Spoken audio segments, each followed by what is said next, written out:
எல்லோரும் அமருங்கள். டீச்சர் இன்றைக்கு பொங்கல் விழாக்கான நாங்கள் படிக்க தேவையில்லை தானே? ஓவா இன்னைக்கு ஜாலி தான். இல்லை, கொஞ்ச நேரம் படித்து விட்டு போகலாம். சரி, இன்றைய நாளின் முதுமொழி நான் சொல்வதை திருப்பி சொல்லுங்க.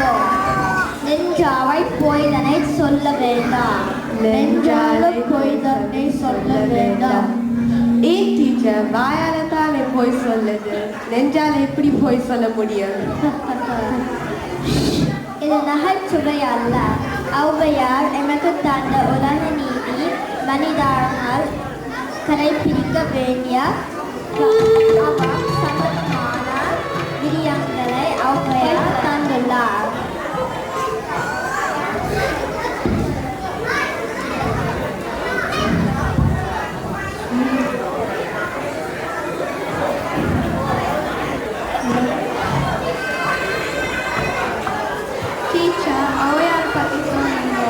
ஓ டீச்சர், கதை சொல்லுங்க. சொல்கிறேன். ஔவை பாட்டி ஒரு நாள் ஒரு கிராமத்தின் வழியாக சென்று கொண்டிருந்தார். அவ்வழியில் ஒரு குடியானவன் ஒருவரை சந்தித்தார்.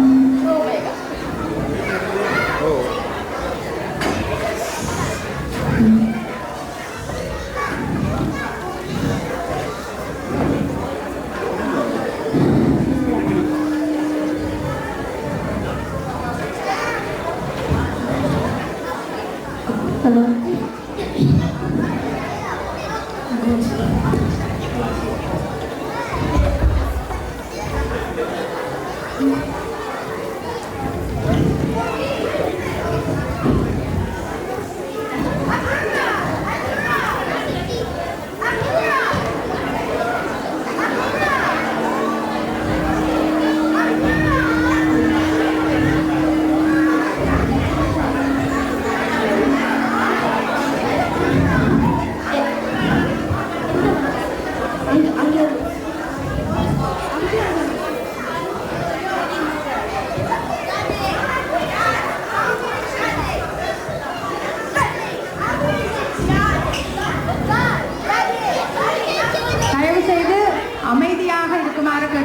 இந்த குழந்தை செல்வங்களை அமர்த்தி இந்த நிகழ்வு சிறப்பு அமைவதற்கு ஒத்துழைப்பு வழங்குங்க தயவு செய்து, ப்ளீஸ்.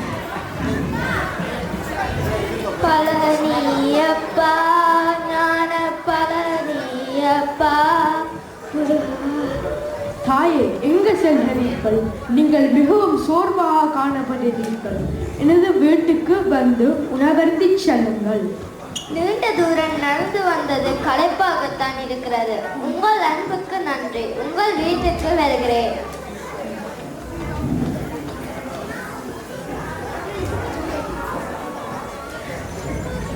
யாரோ தெருவால் போன்றவற்றை கூட்டி வருகிறார். இதே வேலையாய் போச்சு.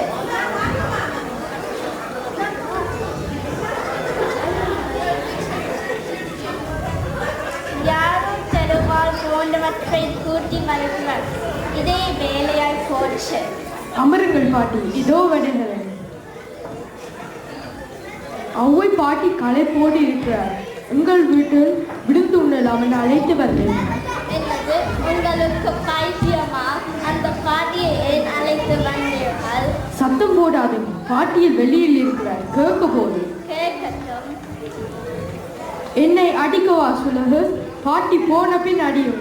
இப்ப உணவை தாங்கும். சரி சரி, இனி யாரையும் கூட்டி வாங்க பாருங்க.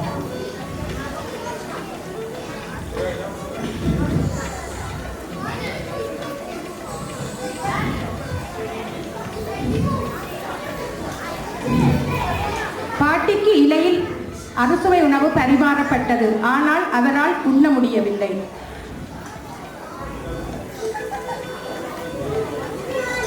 பாவம் இந்த குடியானவன், இவ்வளவு பாடுபட்டு எனக்கு உணவு தருகிறான். காணக்கண் கூசுதே, கையெடுக்க நானுதே, மானுக்க வாய் திறக்க மாட்டாதே, வீணுக்கே நென்பெல்லாம் பற்றி எரிகின்ற தையையோ, அன்பிலாலிட்ட அமுது என் செய்வேன். அன்னையே, உங்கள் முன் அறுசுவை உணவு படைத்திருக்கிறேன். தயங்காது சாப்பிடுங்கள் தாயே.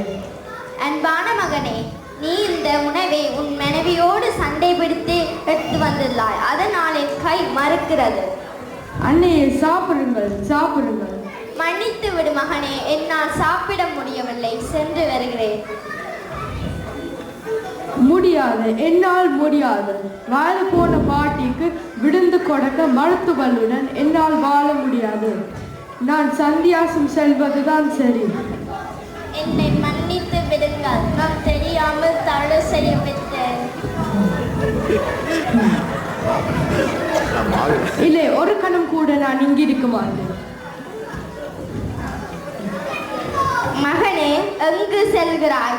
உன் மனைவி தவறாமல் தவறு செய்து விட்டாள். அதற்கால் வீட்டை விட்டு செல்வதாயின் யாருமே இல்லற வாழ்க்கையை வாழ முடியாது. ஒருவருக்கொருவர் விட்டு கொடுத்து வாழ்வதுதான் வாழ்க்கை. ஓம் பாட்டி, நான் இங்கே இருக்கிறேன். என்னை மீண்டும் ஒரு முறை மன்னித்து விடுங்கள். அன்பும் அருளும் உதைத்தாயின் இல் வாழ்க்கை பண்பும் பயனும் அது என்பவர்க்கேற்ப அன்பையும் அழுத்தையும் எல்லோற்றுடனும் பகிர்ந்து சேர்ந்து வாழ்வோம்.